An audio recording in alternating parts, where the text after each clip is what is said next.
Welcome back, America. If you, like the rest of us, read Dimitri Sevastopoulos' article in the Financial Times on Saturday on the launch by China of a hypersonic missile that orbited the globe, taken into space by a Long March missile, you'll be very interested in what Senator Tom Cotton, who joins us now, has to say about that. Good morning, Senator Cotton.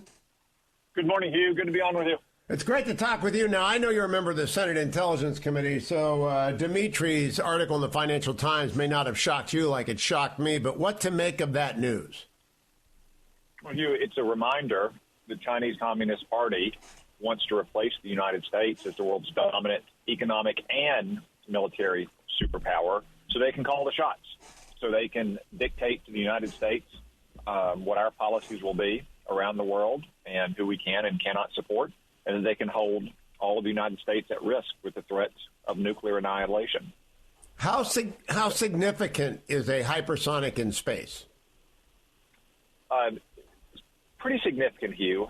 Again, it's not shocking that the Chinese have been working on these hypersonic missiles. That's been known for a while, as is the United States. We're still more advanced than China is, but China, as they are in so many other cases, and their military buildup is closing the gap. The main difference, for probably the purpose of your audience, between a hypersonic glide missile and a ballistic missile, is that hypersonic glide missiles are designed to evade ballistic missile defenses. Ballistic missiles follow a normal trajectory. You know, it's just like if you watch a crime procedural drama and they talk about the ballistics of a bullet. Same thing with a rifle. Same thing with a missile. It goes up, it comes down in a predictable pattern, and that's what allows missile defense to work. Hypersonic glide vehicles are able to move at a much faster rate of speed and to take evasive or unpredictable maneuvers. So it's not surprising that China is pursuing these because they want to be able to strike and hold at risk all of the continental United States.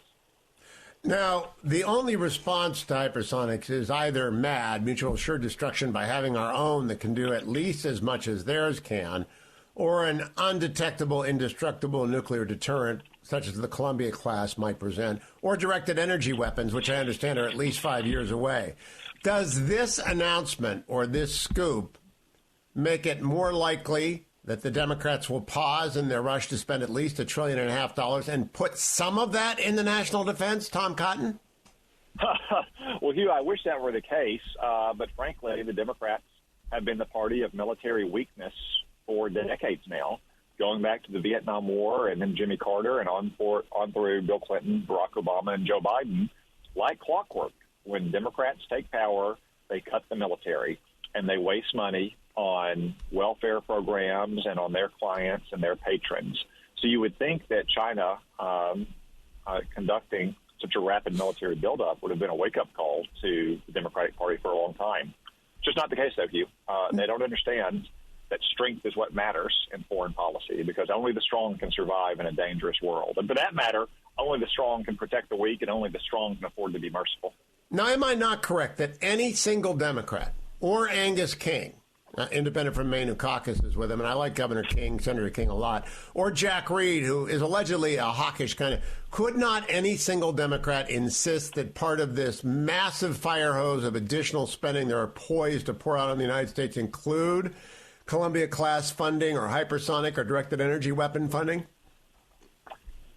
Yes, Hugh, in principle, you are correct, because the Democrats only have a 50-50 Senate controlled the agenda only by virtue of Vice President Harris's tie-breaking vote.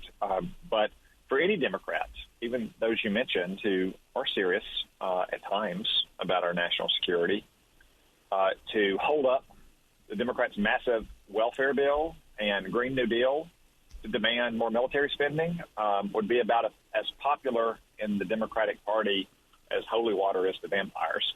But, you know, at some point, well, maybe not at some point. Let me play you Jen Psaki yesterday for our audience who has not yet heard. I played it a couple of times. She gets a question on the hypersonics. Cut number 17, Jen Psaki at the White House yesterday. Can you comment on reports that China tested a nuclear-capable hypersonic missile over this summer? To the surprise of U.S. officials, Are these accurate, and do these raise concerns about China's nuclear capabilities?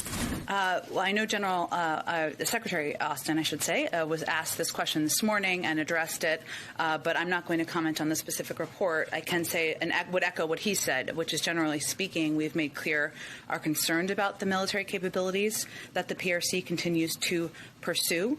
And we have been consistent in our approach with China. We welcome stiff competition, but do not want that competition to veer into conflict, and that is certainly what we convey privately as well.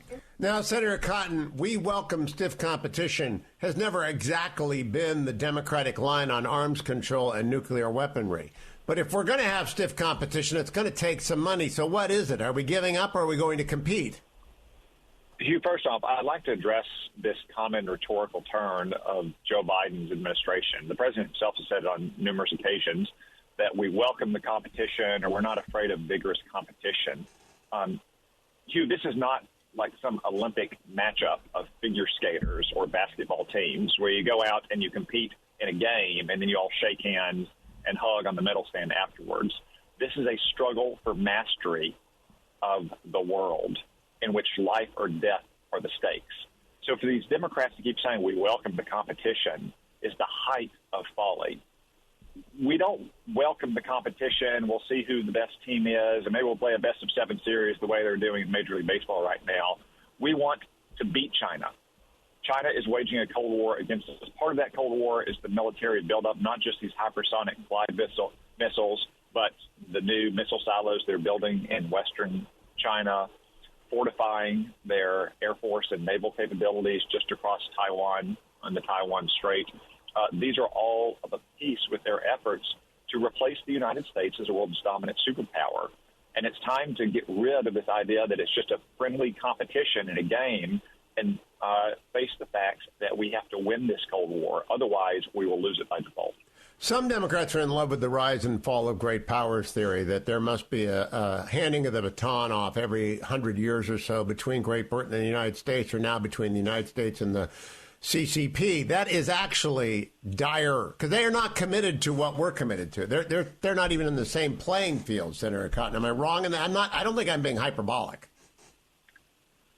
Well, Hugh, a lot of these Democrats in Congress are Maoists, so maybe they are fine with the rise of the Chinese communist power. But, to borrow from your Friday Hillsdale with Hugh conversations, many Democrats are deeply influenced by German historicism and this idea that history has a capital H and it's determined by mechanistic forces, and therefore there must be a changing of the guard, so to speak, of great powers. That is not the way the world works. It is influenced and directed by human choices here and in China and elsewhere in the world, and that decline is a choice. And if America declines and China replaces it, it won't be because there were some kind of mechanistic, deterministic forces dictating that. It will be because leaders in the United States made the wrong choices over a number of years. Now, Senator Cotton, you've got the three key committees: Judiciary, Armed Services, and Intel. This is being presented as a surprise that China's launched by a Long March missile of a hypersonic into space, and it did a global orbit and hit within a couple dozen miles of its target. Is it a surprise to our DARPA intellectuals, do you believe? We know that hypersonics, the United States has about 7 different kinds under development, but I don't know that we've actually tested any in space. Hugh, I wouldn't say that it's a shocking surprise. We invest a lot of money in determining the military capabilities of our adversaries. Consistently in the Cold War with Soviet Russia, that was the intelligence that was best, was assessing military capabilities. We're much weaker at assessing the intentions of foreign leaders, in part because they keep those intentions very closely held. Nor is it, I wouldn't say what some people call this a Sputnik moment. The thing that was shocking about the Sputnik moment is it demonstrated a capability that the United States did not then have. That's not the case, as you point out, with hypersonic glide vehicles. We are also rapidly trying to build up that capability, and we're still doing a better job of it than any country in the world. But it is, again, a reminder that China is not simply building defensive weapons to protect itself, to peacefully integrate into the world. They want to dominate the world order and replace the United States as the world superpower. We cannot allow that to happen.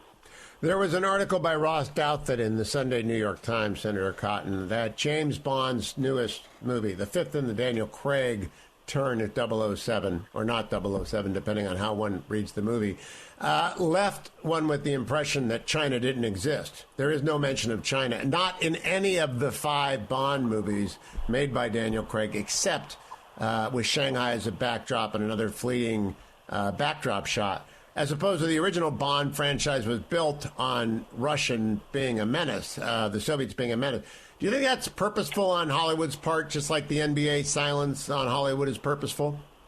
No question, Hugh. Hollywood is filled with shameful communist bootlickers who are desperate to have access to Chinese movie theaters. And therefore, you never see movies with Chinese bad guys, unlike, as you said, during the Cold War with Soviet Russia. And it's not just Hollywood, Hugh. Think about it. Except for Fox, since they spun off their movie studio, every major news channel in America is owned by or affiliated with a movie studio. ABC and Disney, NBC and Universal, CBS and Paramount, CNN and Warner. Do you think they report the news straight on China? Or do you think the word has come down from on high that you can't be too tough on China, otherwise we can't get our new animated movies into Chinese movie theaters? I actually had never thought of that before, Senator. You're making me... So every major news organization in America has an interest in China accepting their product from their theaters.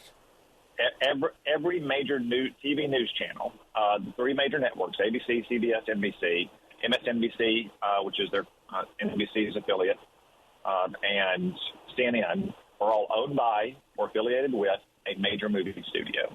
The only news channel for which that's not the case is Fox, since they spun off 21st century or 20th century Fox years ago.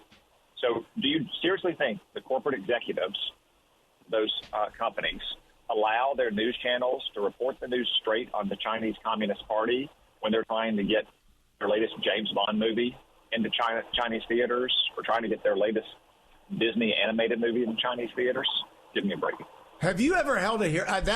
That's fascinating. I don't know that the American... I don't even know if that's in the public interest for a news channel to have a movie relationship, something that is revenue dependent upon. I don't know that that's in the public interest. I don't know what you can do about it, but has there ever been a hearing on it? No, we haven't had hearings about it. I mean, I've taken great efforts. I put out a big report earlier this year on what I call the China lobby, which is the vast influence peddling that China has across our country, not just in Hollywood and the media, but also in big business, all of whom want access to the Chinese market, many of whom source their products in China. University presidents and college presidents across the country that depend in no small part for revenue from full-rate Chinese-paying exchange students. The China lobby is vast and pervasive in this country, and it's something we have to understand and that we have to confront and defeat, because it exerts a baleful influence on our foreign policy directed towards the Chinese Communist Party.